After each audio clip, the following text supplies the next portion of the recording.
guys, welcome back to another video. Returning with another video on my model farm display. So today, you would have seen by the thumbnail, we have a new piece of kit. I do believe this year we haven't bought that many new pieces of kit. We've bought, I'm trying to think what we've bought, as in tractor wise. We've bought three tractors, I think.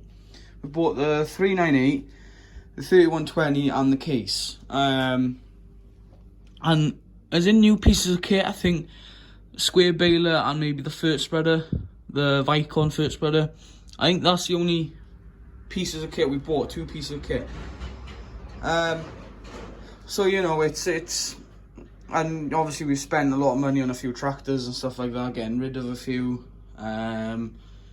But we do try and look after our tractors as much as we can. And you may think, why do you keep going for older tractors? They're not going to last like that. Well, older tractors, they have more poke, they have more guts, they're more capable, and even if they do break down, something little happens, we can repair it ourselves. But anyway,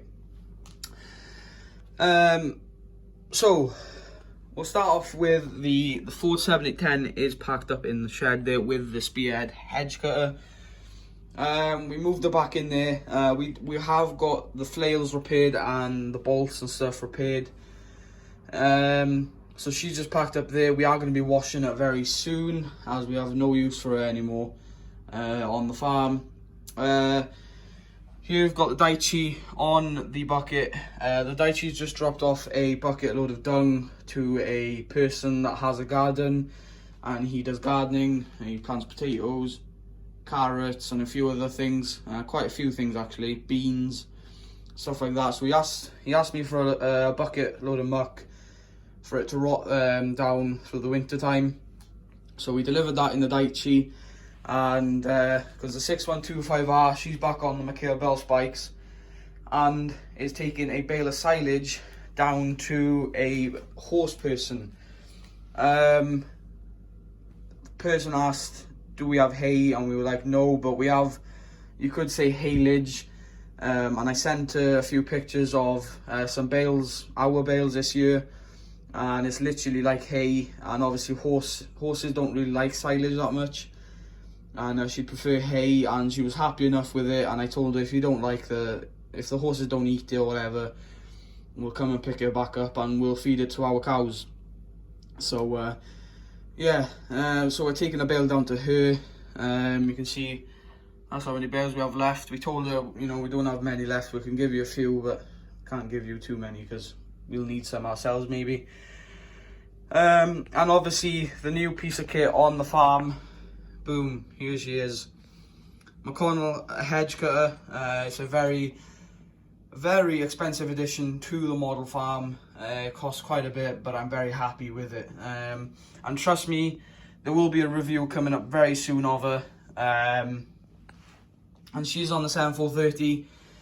Had a bit of trouble putting her on, to be honest with you. I was starting to worry a bit. Oh god, she's not going to fit on any of the tractors that I had. And I had some of these adapters that he gave me ages ago for the chain arrows, when I got chain arrows off him. And so I was like, you know what, I'll try and put those on, see if it fits the Universal Hobbies tractors. Nope, too wide. I was starting to worry. I was like, no way. And the main thing was the top link. I didn't have a top link piece, and ended up, I was like 2.5 hours trying to get a top link piece in and trying to get it to work. It wouldn't work, and I was about to give up. And I posted a picture, and he said there should be some things in the box left of a top link pin and a few other spare pins and stuff like that. So here this is also what he gave me. He gave me that, like a MCConnell badge. So if you want to go check him out, you'd have seen a video. He's doing pretty well with me actually, 1.6k views I think. Of reviewing a few of his models. The McHale bell spikes is in it as well, a few other things. But that's his website, www.perfect32.com. It came with a few extra pins as well for the transport position.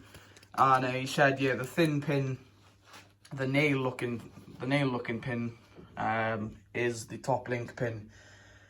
So Yeah, you have to put that in. It was too long, so what I did, I bent the pin, so I put it like a bent on it so I could fit it in. Bit awkward, but she's on. She is on and she's looking good. And the transport position is there. You can see that pin going down through there. You take that pin out and then you can swivel the arm around to there. I didn't get the left hand one because he said I'd have to wait for the left hand ones a bit later in the year, and I was like, no, I don't want to. He said I'll have to wait until January, and didn't really want to wait until then, although I wouldn't have any work for her, but still, you know, I kind of wanted her, and I'm not too bothered what side it's on. I'm always used to the right hand side, obviously in real life left hand, but you know, still good. And he gave me a few options whether I wanted the bigger version. I didn't really want the bigger version of the hedge cutter. It didn't look too right. It didn't look good. Obviously it looked good, but it didn't look, I don't know, I thought it'd be too big, and you know, this looked better. And he asked me if I wanted the black boom or the yellow boom. So obviously this black boom here, the black arm, would be in yellow, and the black looks, I believe the modern ones now on the MCConnell are black, so obviously I went for the modern look. Looks very nice, and it also comes with stands, so when you take the hedge cutter off, you can see stands there. What you do, you take those the little gold pin out, and then you lower the what you call the arms down, the stands, and then she sits up a bit higher, so you can hook her on a bit easier. So I find that quite neat. So attention to detail on this is absolutely insane, like insane. And maybe you'll be watching this video. I did tell him about my channel.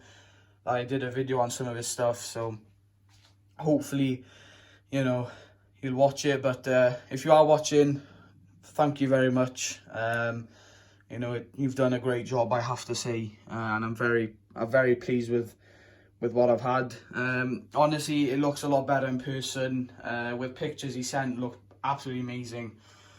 When I unraveled it in person and blinking neck, I'm blown away, like blown away. And you can see it looks very nice on the 7430. It doesn't look too big, it doesn't look too small, perfect. And trust me, next year she'll be getting a lot of use of hedge cutting, and there'll be a lot of videos on her, no doubt. So hopefully you guys enjoyed that video. The video is mainly for the hedge cutter. Again, there'll be a video review on it soon, once the hedge cutter is off. As I've said, I think previous videos, I do have 2 hedges left to do. I kind of left those hedges left. Obviously, I said it was wet, but I kind of saved those 2 hedges for the MCConnell to test her out, see how she does. So there will be a video on that, of her out testing. So yeah. Guys, I just want to say thank you for watching. Hopefully you like the new purchase on the farm. Again, another great piece of kit added to the farm. I was debating whether to get another piece of kit or this, and I've gone with this, and I'm very happy that I have. And no doubt next year I will get that piece of kit anyway. But this was an expensive piece of kit, an early Christmas present, if you want to say. So again, without my mum, I wouldn't have had this, because it was expensive, but definitely worth it. So thanks for watching, guys. Subscribe if you are new, and again, thank you so much for 600 subs. I'm very grateful for 600 subs. I didn't expect we'd hit it so soon, to be honest. I was thinking maybe middle of the week. By the time you're watching this video, you know, on Wednesday, I thought we'd hit it around about then, but we hit it like 4 days earlier. So I think we hit it on like Saturday evening or something. So yeah, thank you very much for 600 subscribers. Means a lot. And yeah, guys, thanks for watching, and bye for now.